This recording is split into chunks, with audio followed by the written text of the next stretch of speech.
Tu as vu le setup parfait, alignement H4, order block propre dans la golden zone, bougie de rejet net, tu entres et le marché descend chercher ton stop loss à 2 pips près avant de repartir exactement dans le sens que tu avais prévu. Ce n'est pas de la malchance, c'est de l'inducement. Et si tu ne sais pas ce que c'est probablement la raison principale pour laquelle tu perds des trades dont l'analyse était correcte.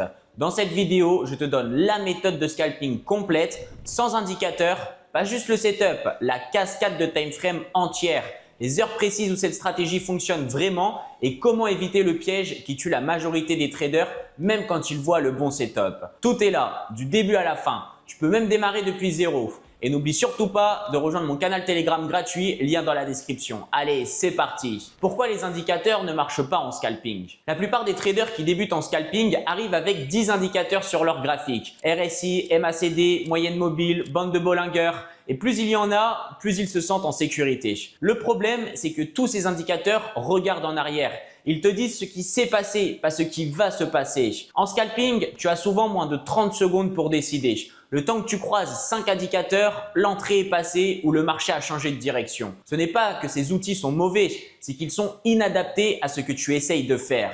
Ce qu'on va utiliser à la place, c'est uniquement la structure des prix. Les plus hauts, les plus bas, les zones où les institutionnels ont placé leur argent. Ce sont des informations qui sont déjà dans le graphique, visibles à l'œil nu. Si tu sais quoi chercher, eh bien ça ne laggera pas. La cascade de time frame. Pourquoi H4 vers M1 directement, ça tue ton compte? C'est l'erreur que font la majorité des traders qui apprennent le scalping ICT ou SMC. Ils regardent le H4, identifient une tendance haussière, descendent en M1 et cherchent un achat. Logique, non? Eh bien, pas vraiment. Le H4 te dit où va le marché sur les prochains jours, tandis que le M1 te dit ce qui se passe dans les 5 prochaines minutes. Entre les deux, eh bien, il y a un énorme fossé. Et c'est dans ce fossé que la plupart des traders se font détruire. Le H4 peut être haussier pendant que le M1 est en pleine impulsion baissière. Si tu entres long en M1 parce que le H4 est haussier, tu vas trader à contre-biais du mouvement en cours. Tu vas te faire sortir avant que le prix finisse sa correction et reparte dans ton sens. La vraie cascade, daily, H4, M15, M1.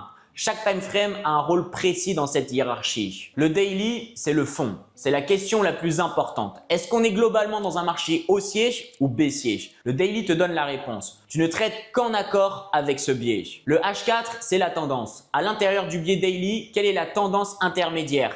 C'est là que tu identifies les grandes zones d'intérêt institutionnel. Le M15, c'est le filtre. C'est la time frame que la majorité des vidéos ignorent. C'est la plus importante pour le scalping. Avant de descendre en M1, tu dois vérifier que le M15 est aussi aligné avec ton biais. Si H4 est haussier mais M15 est en train de corriger, tu attends. Le M15 te dit dans quelle phase de mouvement tu es. Le M1, c'est l'entrée. C'est là que tu trouves ton timing précis. Order block, golden zone, continuation. Mais seulement quand les 3 time frames au-dessus sont alignés. Le résultat de cet alignement 4 niveaux, eh bien, tu ne traites plus à contre-biais. Tu ne te fais plus sortir sur des corrections normales que tu aurais laissé passer si tu avais regardé le M15. Les kill zones. Quand trader change tout. Voilà une variable que personne n'explique dans les vidéos de scalping en France. Et c'est probablement la principale raison pour laquelle les gens voient leur setup échouer en conditions réelles, alors qu'il fonctionnait parfaitement en backtest. Le même setup, dans la même zone avec le même alignement de time frame, va produire des résultats radicalement différents selon l'heure à laquelle tu le trades. Pas parce que le setup est mauvais, parce que les marchés ne sont pas liquides ni actifs de la même façon à toutes les heures. Les marchés financiers sont pilotés par des algorithmes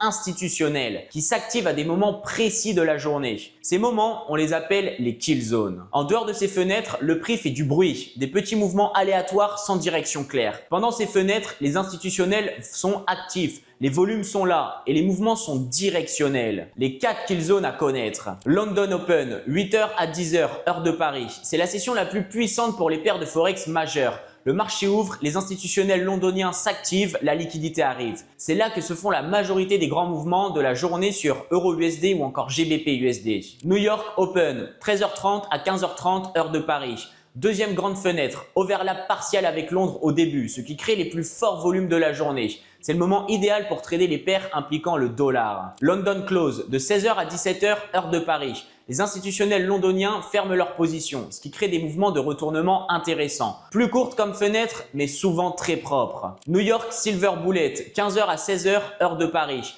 Une fenêtre spécifique au concept ICT. C'est une période où les algorithmes cherchent à collecter de la liquidité avant une impulsion. Très puissant sur les indices et les paires en dollars. Ce qu'il faut retenir, eh bien si tu vois un setup parfait en dehors de ces fenêtres, tu l'ignores ou tu attends que l'une de ces fenêtres arrive pour voir si le setup tient toujours. Beaucoup de traders perdent de l'argent parce qu'ils tradent pendant des heures creuses où le marché n'a pas de direction claire. La structure des prix, BOS, Shosh, comment lire les marchés. Avant d'expliquer l'entrée, tu dois comprendre que le marché nous communique sa direction. Et c'est la base du trading. Si tu ne sais pas dans quelle direction se dirige le prix de l'actif que tu souhaites trader, eh bien crois-moi, tu n'as aucune chance d'être rentable en trading. Il y a 3 possibilités. La première, c'est la tendance haussière.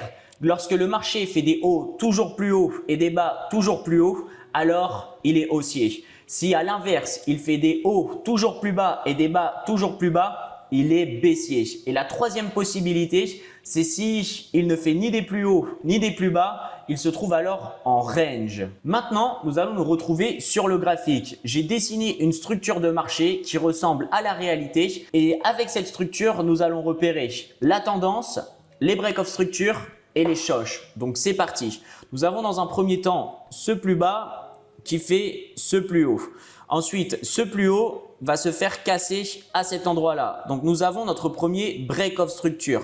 Première confirmation que le marché souhaite aller vers le haut.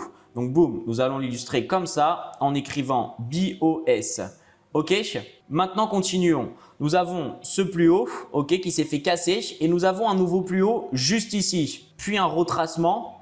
Donc ce plus bas ne s'est pas fait casser et à la suite de ce retracement, nous avons eu des nouveaux plus hauts.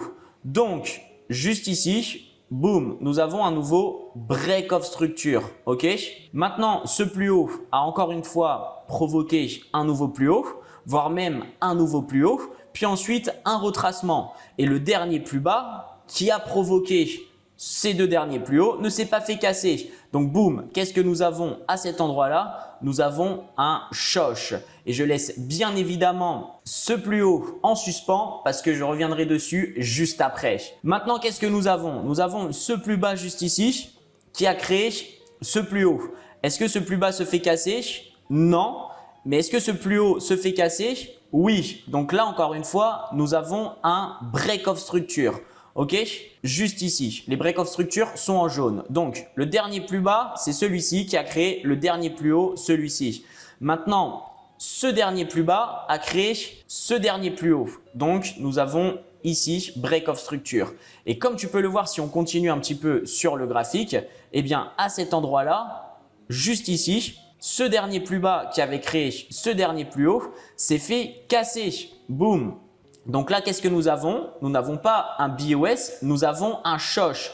Et le shosh, eh bien, je vais le mettre en rouge. Alors, qu'est-ce que ça signifie? Ça signifie que le marché n'a plus aucune intention d'aller à la hausse.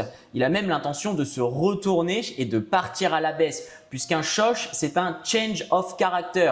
Le caractère était haussier et là, du coup, il change et il passe baissier. Restons sur la structure et parlons de quelque chose très important. Imagine-toi que cette structure soit en H4. Tu es d'accord avec moi que nous sommes haussiers. Ok.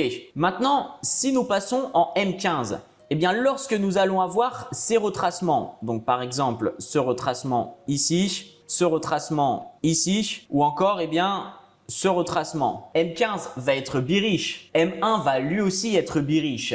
Eh bien c'est là qu'il va falloir aller sur les plus petites time frames, M15, M1, repérer le biais et attendre justement la fin de ces corrections. Donc, que ces 2 time frames repassent haussière, ça sera sûrement ici, ici ou encore ici pour que nous puissions mettre en place notre stratégie et prendre nos trades en scalping. L'inducement. Pourquoi ton stop loss se fait toucher juste avant que le trade parte? C'est le concept le plus sous-expliqué du trading institutionnel et c'est sûrement le concept qui t'a coûté le plus d'argent. Donc dès maintenant, je vais te l'expliquer. Alors qu'est-ce que l'inducement? L'inducement, c'est un piège. C'est l'endroit où se trouvent tous les stop loss. Lorsque des traders retail vont entrer en position, ils vont avoir le même réflexe. Ils vont mettre leur stop loss s'ils sont à l'achat sous un low qui paraît évident ou alors s'ils sont à la vente au-dessus d'un high qui paraît encore une fois évident.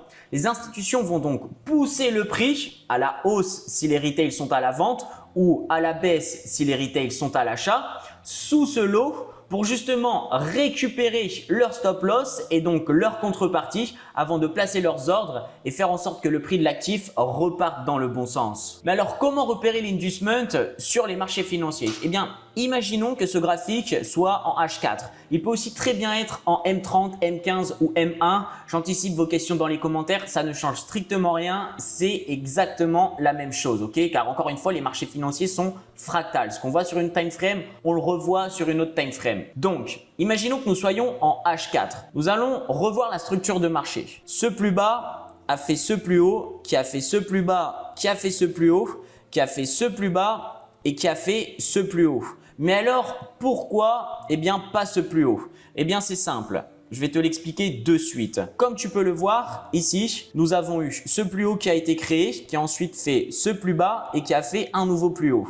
L'erreur que font la plupart des traders, c'est de penser qu'ici nous avons un break-off structure et donc de chercher une entrée sur le retest dans la golden zone à ce niveau-là. Donc, ils vont rentrer comme ça à l'achat, disons sur les 50% de la zone avec un stop loss juste en dessous de plus bas et un TP sur le nouveau plus haut pour un nouveau break-off structure. Qu'est-ce qu'il va se passer? Ils vont se faire totalement sortir. Et c'est là que le flou va arriver dans leur tête, qu'ils vont commencer à hésiter et donc à prendre des mauvaises décisions. Donc ici, ils se sont fait sortir.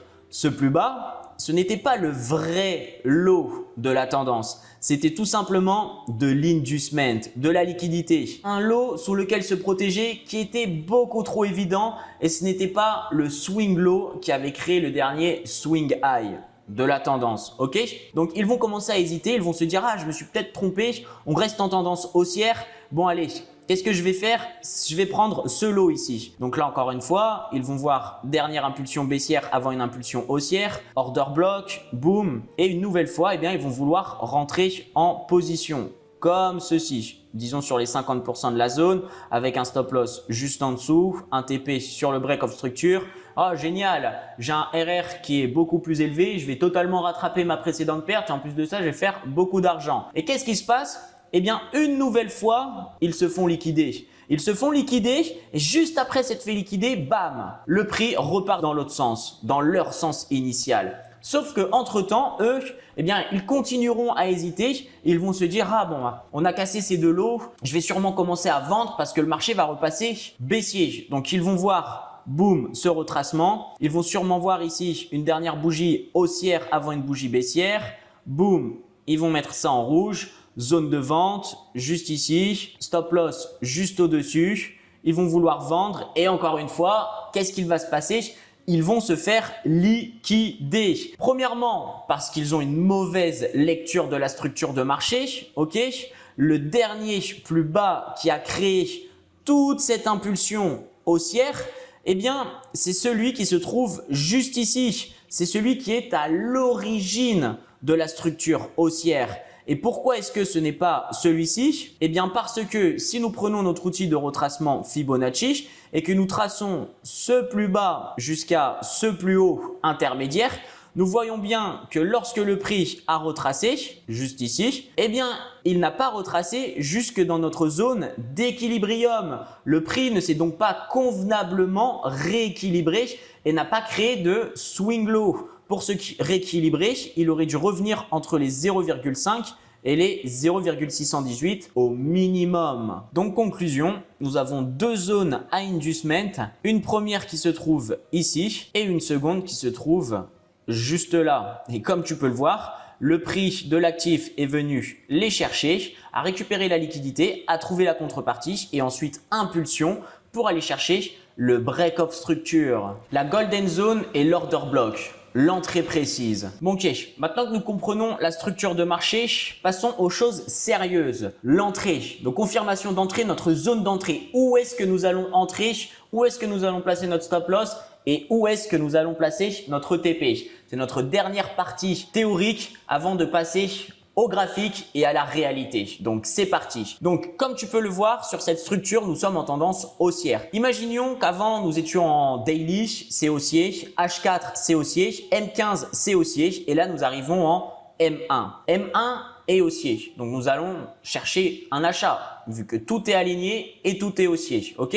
Donc, encore une fois, plus bas, plus haut, plus bas, plus haut, plus bas, plus haut. OK? Ici, inducement. On ne se fait pas avoir. On n'est pas entré avant. Qu'est-ce que nous pouvons voir à cet endroit-là? Juste ici. Eh bien, nous pouvons voir que nous avons un order block. OK? Cette bougie rouge, cette dernière impulsion baissière s'est fait totalement englober par une bougie verte. Ensuite, nous avons eu une autre bougie verte et là, nous avons un displacement puisque la première bougie qui est la rouge ne touche pas la troisième bougie qui est la verte. Donc, création d'un order block plus displacement. Oh là, ça sent bon. Les institutions sont sûrement entrées en position. Donc, c'est génial. Maintenant, avant de faire ça, nous allons faire une dernière chose. Imaginons que notre plus bas soit ici, sur ce niveau-là. OK.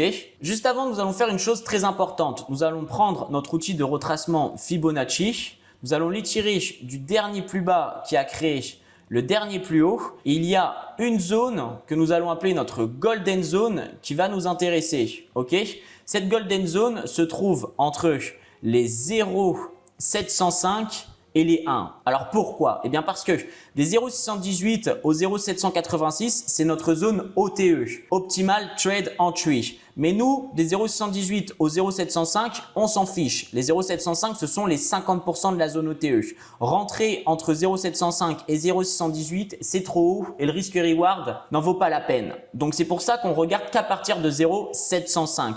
0,705, 0,786, c'est l'autre moitié de notre zone OTE. Et de 0,786 à 1, eh bien, nous avons notre zone de rupture. Et ce que j'appelle Golden Zone, c'est tout ce qui se trouve entre les 0,705 et les 1. C'est vraiment notre meilleure zone, c'est notre zone d'or. OK? Parce que plus nous allons entrer proche des 1, plus nous allons optimiser notre risque-reward. Donc là, j'ai créé une petite mèche juste en dessous l'order block parce que souvent sur les marchés, il y a des mèches, ça ressemble encore plus à la réalité. D'accord. Ici, entre les 0,705 et les 1, nous avons notre zone d'entrée. Nous allons la mettre en bleu. Mais bien évidemment, elle est extrêmement large et c'est pour ça que nous allons nous servir de l'order block juste ici pour la affiner. Donc là, nous l'avons affinée. Nous avons les 50% de notre zone d'entrée qui est pile sur l'order block. Nous avons un excellent setup. L'inducement a été récupéré. Le prix de l'actif arrive dans notre zone. Qu'est-ce que nous allons faire? Eh bien, nous allons tout simplement acheter. Alors, comment est-ce que nous allons nous placer? Eh bien, un stop loss sous le dernier plus bas. Pourquoi? Parce que c'est ce plus bas qui a créé ce plus haut. Et donc, si jamais ce plus bas se fait casser, nous avons un choc, change of character et le prix de l'actif passe de haussier à baissier. Donc, on se fait invalider. On trade la tendance. Et où est-ce que nous allons placer notre TP? Eh bien, sur le break of structure juste ici parce qu'encore une fois, nous tradons la tendance. Donc, ce qui nous importe, c'est d'être dans la continuation et d'aller chercher la cassure du dernier plus haut pour avoir une confirmation haussière. Ça nous fait un risque-reward de 2,67. C'est parfait. On risque 100 pour gagner 267, c'est good. Le setup complet de A à Z. C'est parti, maintenant nous passons à l'étude de cas réelle. Nous allons aller sur les marchés, nous allons sélectionner notre cher ami Goldinho, l'or. Pour ceux qui ne le connaissent pas encore, maintenant vous le connaissez. Et nous allons commencer à analyser. On commence en quel time frame? En daily bien évidemment. Donc en daily, qu'est-ce que nous pouvons voir? Eh bien que nous sommes hyper bullish. Alors oui, on a eu une petite correction, mais franchement, c'est insignifiant. Il y en a toujours des petites corrections. C'est simple pour le marché, on en a besoin et justement, ce sont des opportunités pour rentrer à l'achat. Donc, daily, nous sommes haussiers. Génial. Maintenant, nous allons aller voir en H4. Quelle est la tendance? Boom. Alors ici, nous sommes en H4. On peut voir qu'on a eu ce double top, figure chartiste, double top, belle correction. Ici, on peut voir que dans la structure interne, on a mine de rien eu ce plus haut qui a fait ce plus bas, qui a fait ce plus haut, qui a fait ce plus bas. Là, on vient de le casser. On a une première confirmation haussière. Ok, avec ce petit choc. Bon, c'est un choc intermédiaire, c'est pas un choc officiel non plus parce que faut savoir qu'on reste en tendance de fond haussière Il faut savoir que nous n'avons eu aucun retour dans la zone d'équilibrium. Mais c'est quand même une première indication qui nous montre que le marché a l'intention de repartir à la hausse. Ok, donc c'est parfait. On arrive ici sur le marché. Hop, on a cassé. On a eu une belle correction. On peut prendre notre outil de retracement Fibonacci pour voir jusqu'où nous sommes venus. Nous sommes venus jusque dans la zone OTE. Ok, génial. Et là, belle impulsion haussière. C'est parfait. On est haussier en H4 comme en daily. Maintenant, on passe en M15. Nous sommes en M15. Qu'est-ce qu'on peut voir? Qu'on a eu la correction, un plus haut qui a fait un nouveau plus bas, qui a fait un nouveau plus haut, un nouveau plus bas. À cet endroit-là, on a eu notre choche à l'intérieur de la structure interne. Ok, on repasse haussier. Excellent. On a ce plus bas qui a fait ce plus haut. Boum. Ici aussi, on a cassé. On a une double confirmation que nous sommes en train de repasser haussier et que ça y est, le prix envie de continuer à la hausse. Ensuite, nous avons eu un retracement jusque dans la zone OTE. Ok, c'est parfait. Mais qu'est-ce qui se passe à l'intérieur de ce retracement? Eh bien, nous sommes avec un léger biais baissier. Ok, puisqu'on a ce plus haut qui a fait ce plus bas, qui a fait ce plus haut, qui a fait ce plus bas, qui a fait ce plus haut, qui a fait ce plus bas, qui a fait ce plus haut et qui n'a pas encore fait de plus bas. Donc nous, en fait, ce qu'il nous faut, c'est qu'on vienne casser ce plus haut. Et là, nous allons avoir une vraie confirmation que le prix va repartir à la hausse. Dès que ce plus haut aura été cassé, on va pouvoir aller en M1, appliquer notre stratégie et entrer en position. Boum! À ce moment précis, le prix est en train de repartir à la hausse. On vient de casser le plus haut que j'avais mis en évidence avec ce trait rouge. Donc là, c'est parfait. Tout est haussier, tout est aligné. Nous allons pouvoir partir en M1 et commencer à trader. Ça y est, nous sommes en M1. Nous sommes en tendance haussière. Maintenant, il va falloir repérer quel est le dernier plus bas qui a créé le dernier plus haut. Il va aussi bien évidemment falloir surveiller l'heure. Quelle heure est-il? À l'heure où nous sommes sur le graphique, 14h30, 14h41, génial. Nous entrons dans l'overlap entre Europe et États-Unis. Donc, c'est parfait. C'est une heure à laquelle nous pouvons trader. Une heure à laquelle nous allons avoir un très beau mouvement. Il va falloir qu'on en profite. Quel est du coup le dernier plus bas qui a créé ce dernier plus haut? Eh bien, c'est simple, c'est celui-ci. Pourquoi? Parce que c'est ce plus bas juste là, hop, qui est à l'origine de l'impulsion qui a créé ce plus haut. Et pourquoi ce plus haut et pas ce plus haut? Eh bien, encore une fois, si nous prenons ce plus bas qui a créé ce plus haut, à aucun moment nous avons un retour dans les 0,5. De plus, nous avons énormément de displacement, donc d'imbalance sur ces niveaux-là. Ok? Donc maintenant que nous avons ça, qu'est-ce que nous allons faire? Eh bien, nous allons utiliser notre outil de retracement Fibonacci du dernier plus bas juste ici qui a créé le dernier plus haut. Ok? Maintenant, qu'est-ce que nous pouvons voir à l'intérieur de notre Golden Zone? La zone qui se trouve entre les 0,705 et les 1. Et bien, si nous regardons juste ici, nous pouvons voir que nous avons cette dernière bougie rouge qui s'est totalement faite englober par cette bougie verte. De plus, cette première bougie rouge ne touche pas cette troisième bougie verte. Donc, nous avons de la FVG, du displacement. Et ensuite, nous avons une belle et grosse expansion haussière. Donc, c'est parfait. C'est notre order block. Et c'est à cet endroit-là, dans les 0,705, plutôt juste en dessous, que nous allons entrer en position. Où est-ce que nous pouvons voir notre displacement juste ici? Eh bien là, puisque encore une fois, si nous partons sur d'autres time frames, ça c'est du displacement. Où est-ce que maintenant nous pouvons voir notre inducement? Eh bien ici, ça, ce plus bas, c'est un piège. C'est là où les traders retail vont justement placer leur stop loss. Ok, ils vont essayer de rentrer comme ça. Par exemple, sur ce retest là, sur ce support, ils vont rentrer là, ils vont mettre leur stop loss en dessous, leur TP au-dessus, 2,34 R. Ils vont se dire c'est parfait. Et nous allons voir juste après ce qu'il va se passer. Nous, qu'est-ce que nous allons faire? Eh bien, nous allons rentrer juste ici avec notre stop loss sous le 1. Pourquoi? Parce que si jamais ce plus bas se fait casser, eh bien nous passons en tendance baissière. Donc ça nous invalide totalement. Donc nous entrons sur notre order block, nous allons mettre notre TP sur le 0 pour le break of structure et une continuation haussière. Et maintenant voyons voir ce qu'il va se passer. Boum boum boum. Ok, les retail servent de liquidité, ils se font sortir. Là, le marché a créé un autre piège. Bon, là, il vient juste de nous déclencher. mais je voulais te montrer un autre piège que le marché a créé qui est juste ici. Regarde, là, nous avons ce plus haut qui a créé ce plus bas. Donc là, les retail, ils vont penser que, boum, nous avons notre choche que nous repassons en tendance baissière. Ensuite, du coup, ce plus bas fait ce plus haut qui fait ce plus bas. Donc là, qu'est-ce qu'ils vont voir? Ils vont voir un break of structure. Boum, je vais te mettre ça dans les mêmes couleurs que j'avais mis sur la partie théorie. Comme ça va être beaucoup plus propre. Donc ici, on a le choche. Hop, là du coup, on a le break of structure. Et donc eux ici vont voir du displacement. Ils vont sûrement essayer d'entrer à la vente à cet endroit-là. Ok.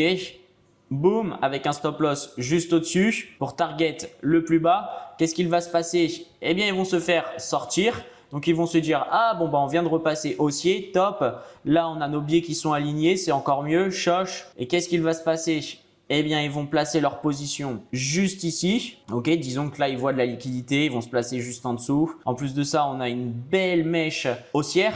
On a une belle récupération haussière. Boum, ils vont rentrer là. Stop loss en dessous, TP au-dessus. Et qu'est-ce qui va se passer derrière? Bam! Ils vont se faire encore une fois sortir. Tandis que nous, tranquillement, on patiente. On ne se laisse pas avoir par tout le bruit qui court à l'intérieur de cette structure de marché M1 et nous attendons patiemment de se faire déclencher. On se fait déclencher juste ici. On est dans le trade. Voyons voir si nous allons aller chercher le TP. Ok, on a une très belle réaction et boum. TP touché, on valide 2,77 R.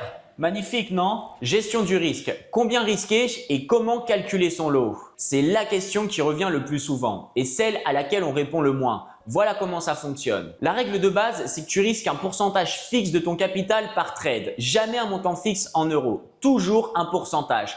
Parce que si tu perds, ton capital diminue et tu dois risquer moins en valeur absolue pour maintenir la même exposition relative. En compte personnel, entre 1 et 5% par trade maximum. Si tu es en drawdown en dessous de 5% de ton capital de départ, alors tu descends à 0,5%. Le but n'est pas de récupérer vite, c'est de ne pas creuser le trou. En propre firme, entre 0,5% et 1% en phase d'évaluation. Le compte n'est pas le tien. La priorité, c'est de le protéger, pas de l'optimiser. Une fois passé, tu remontes progressivement. Comment calculer la taille de lot? Bien, la formule, c'est capital fois le pourcentage de risque divisé par la distance du stop en pips fois la valeur du pips est égal la taille de lot. Exemple concret, tu as 10 000 euros, tu risques 1%, ça fait 100 euros. Ton stop loss est à 15 pips sur euro USD avec un lot standard. 1 pip vaut 10 euros. Donc, 100 divisé par 15 fois 10 est égal 0,67 lot. Tu entres avec 0,67 lot, ni plus ni moins. Ce calcul doit devenir automatique. Il existe des calculateurs en ligne. Mets le lien dans tes favoris et utilise-le pour chaque trade avant d'entrer. La stratégie est complète. Alignement, daily, H4, M15, M1. Kill zone, inducement, order block en golden zone. Gestion du risque. Pas d'indicateur, juste la structure, les heures et la patience. La variable qui va tout changer dans tes résultats, c'est le M15. C'est le filtre que la plupart des traders qui apprennent ce type de setup n'utilisent pas. Et c'est exactement ce qui fait la différence entre un setup qui marche en vidéo